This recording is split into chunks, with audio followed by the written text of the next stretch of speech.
married. There's people that flirt with you, and the part of the flirtation doesn't make you necessarily go the wayward. Hey guys, and welcome back to Little Black Book. You know what time it is. Told you guys about Boris Kodjoe and Nicole Ari Parker. We're going to talk about some things just don't need to be said in public, and they should be discussed behind closed doors before you get to the public pulpit place to talk about your relationship. So let's talk about it. If you're new to the channel, make sure you like, share, subscribe, click on the bell button for a notification of the what up loads. And for those of you returning as well, you got the minerals, you got the minerals. All right, that note was off. Let me do it again. Minerals. All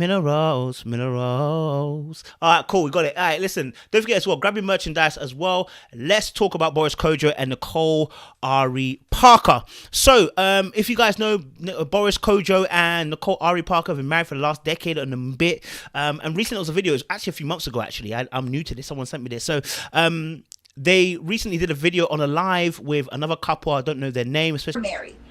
There's people that flirt with you. And the part of the flirtation doesn't make you necessarily go the wayward, but part of the flirtation that even makes you look at your phone is, or in your workspace, is that they have like a fresh. I recognize the face but not the name, and they were having a discussion about relationships, about marriage, about the realities of this particular thing, right? And in the particular video, Boris Kodjoe's body language is not looking good, okay? And the conversation that is had is a problem as well from Nicole Ari Parker's point of view. So I want to say this thing to you guys. In your relationship, you can share things. You can share it on a public platform. But there are some things that need to be discussed prior to you discussing it on the platform, just in case your partner's not comfortable with it. Remember, you're not trying to nuke your partner. You're not trying to kill your partner. You don't want them to look in the worst light. You are trying to maybe help some people by being truthful. But by doing that, you can cause destruction to your own relationship. And what good are you to other people if your relationship's done? So there are some things that need to be, until you've discussed with your partner and said, is it okay if we discuss this? There are things that are very simple and they're not going to be affecting anybody's life or anything like that, right? But there are some conversations like this one that was had where there was some real truth. And I call these things dark truth, okay? But part of the flirtation that even makes you look at your phone. The dark truth means there are things that were said, yeah, that are dark. They are dark in its nature. And when you admit it, we may all have these thoughts, but you have to be comfortable with your partner enough to be able to say, is this okay if we discuss this? It's almost similar to the Ayesha Curry situation. And what's interesting is that with the Ayesha Curry situation, I kind of defended her by saying, I actually understand what she meant. If we're talking about attention that you want, I get it. And similar enough here, I get Nicole Ari's point in terms of attention. But the wording becomes problematic, which is what I said about the Ayesha Curry. The wording becomes problematic. I know what you're saying, but something that you said also at the same time didn't seem right, right? And we'll go on to it and kind of discuss it. So we see in the very beginning how Boris's body language isn't looking too great. He's not looking interested in the conversation. He's kissing me on the back of the neck, like. I still do that, Boris. I still do that. Okay. You know, I'm being. And then something is said about Nicole Ari says about kissing on the back neck, and the guy goes, you know, I still kiss my wife on the back of the neck. How about you, Boris? And then Boris goes, huh? Okay. And that okay enough on the tone and the way he responded to the comment meant, and so what? If that's good for you, if it's good for you, bro. I'm not involved in that scenario, bro. I'm not involved in that conversation. So as for me, leave me out of it, kind of thing, right? And so that in itself should tell you where he is in this conversation. He's not involved. He's there, he's present, but he's not involved. It doesn't look like he wants to be engaged in this type of conversation. Really and truly, he does not look like he wants to be engaged in this conversation at all. Messages for no reason. I miss the coming up from behind me when I'm scrambling eggs and just kissing me. You know, he's saying that basically he's done, he's out. Like, I was scared when I was looking. I was like, bro, this guy looks like he's done for. This guy looks like he's not ready. He's not trying to be in this relationship right now. Like, if someone's face could show that they are really not interested That is Boris's face right now. There's the trappings of being single. Like, okay, you two are really good looking people, okay? And you're married. And we're married. There's people that flirt with you. But then she goes on to make a complaint saying about being single again, right? She wants to be single again. And that I think that was in itself was going to be problematic.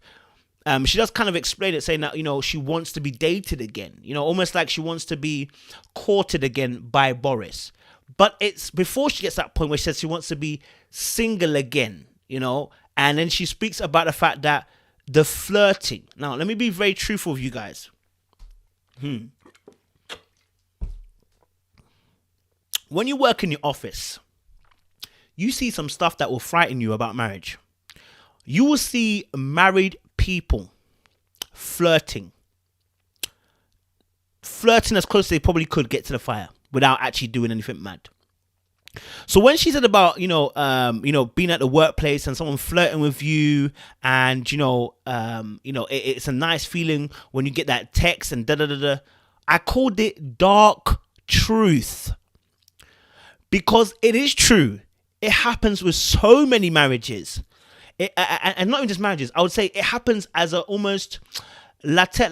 It's a playfulness that you might see in the office, of where the married person might just have a little bit of joke, like say, "Oh, this is my work husband," or "my work wife." It's a little bit of a joke, right? It's a bit of a banter with a bit of flirt in there, yeah. Which we might call harmless fun, right? But I call it a dark truth, because I believe there's a lot of people that do this, right, at the workplace. But it's a dark truth, meaning that this may happen, but it doesn't get discussed like this. It's too much of a dark truth for it, right? Now, if you're watching this, you probably know the exact same thing I'm talking about. You've been in the office and you've seen it.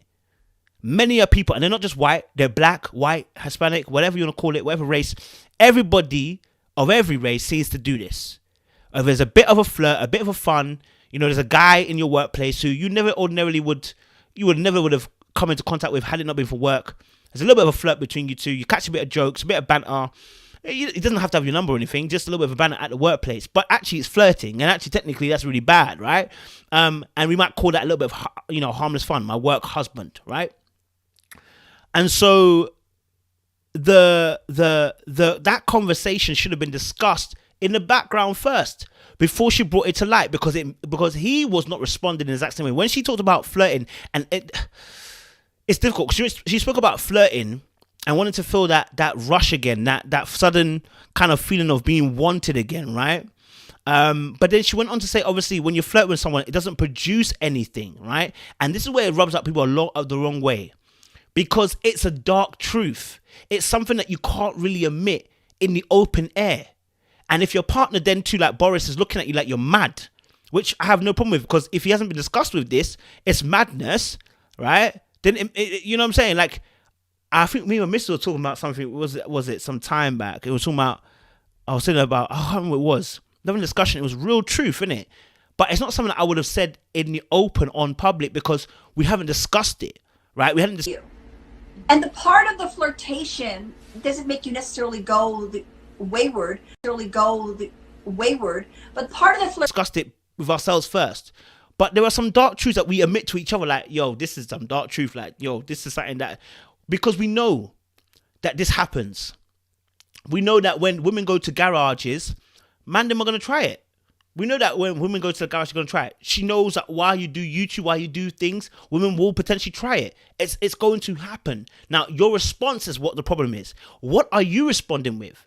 Do you mean?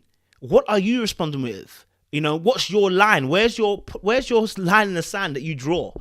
You know what I mean? And because obviously because I worked in the office, and I know that at the time I wasn't taken, so I was misbehaving a little bit. I flirted as much as I could with words. It is what it is. It is what it is. I said some things. You know what I'm saying? I hugged in certain ways. I couldn't go too far because I was on a celibacy journey, but you know what I mean? I did some things, you know what I'm saying, that told me that people do flirt in the work office space. And what she was talking about is having that same feeling, but I don't know if there was a confusion because of the way she said it. It sounded confusing in the sense of she weren't saying it totally that I want Boris to treat me like we're single again and date me all over again. She said part of that, but at the same time, she kind of left it open with the fact that she likes to be single and wants that attention that way. And I was like, sis, you gonna be asking for trouble, right? And someone might say, oh, you know, perfect looking couple, why would they want to be cheating on each other? Listen, I go totally again, cheating does not count with how good looking you are. It doesn't have that prejudice, you understand? But she went on to explain obviously about the fact that she wants date nights and that she wants to be courted basically again almost. And Boris in this particular instance, nodded his head to say he agreed with that sentiment. And newness is still possible if you talk about it. Be like, look, I know we talk about date night. We need to go have a date night. Right. I know we talk about like kissing and texting for no reason, but the last time you text. And she also mentioned about the fact that it's freshness and newness. You can have that in your marriage. So again, she kind of saved it. It's just the way she got there. And it was like, my guy was looking at her like he was ready to do business. Like, listen, like, are you being for real right now? And so what I'm going to say to you guys is, listen, it's not everything you can share. It's not everything you can share if you have not shared it with your partner first. This is open transparency. You've got to share that with your partner first. Let them know this is coming. Give me a heads up. Don't just lay the smack down on me. Give me a heads up so I know what's coming my way. You feel me? So yeah, I saw that and I was like, I was concerned. Obviously, I don't know. They might be going through a little bit of a trouble right now in their marriage. Lockdown exposed a lot of people's relationships as always. But yeah, I don't know. What's your guys' thoughts? Do you believe that, Nicole Ari was out of pocket for saying what she said? Do you understand what she was saying? Do you get Boris' side? I mean, I on this occasion, I actually really do see Boris' side. He wasn't consulted, and you're doing it on my screen. But I'm sitting with you as well at the same time, and you're now doing this. You know what I'm saying? You shouldn't even look in his face to even say, "Can I say this?" She just said it blatant outright, and the trouble is that she had a complaint, but hadn't discussed that complaint seemingly with Boris at first. You got a complaint about your partner, you better tell your partner first. So oftentimes you hear me on this channel, you'll hear me say the good stuff of my missus. Anything that's going to be negative, I'm going to talk to her first. I can't just come up in there and be telling them stories about that's not great. Or I don't mind telling stuff about me because it's me. I don't have to consult anybody but me. I'm the one doing bad things. But if it's my partner doing something to me that I didn't like, I better damn well consult her first before I come and tell you guys. Why am I giving you precedence over them? That's emotional adultery. You're giving precedence to them over your partner. That lack of transparency for your partner means they're now blindsided.